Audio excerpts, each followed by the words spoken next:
Guys, yan. Nagpagululi ako doon sa spot namin. Yan, sa may piling ng barkong yan.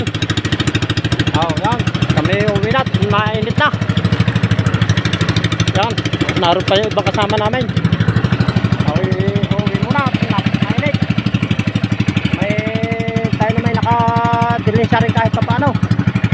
Yan. Yan nating nadali ngayon. 3 piraso.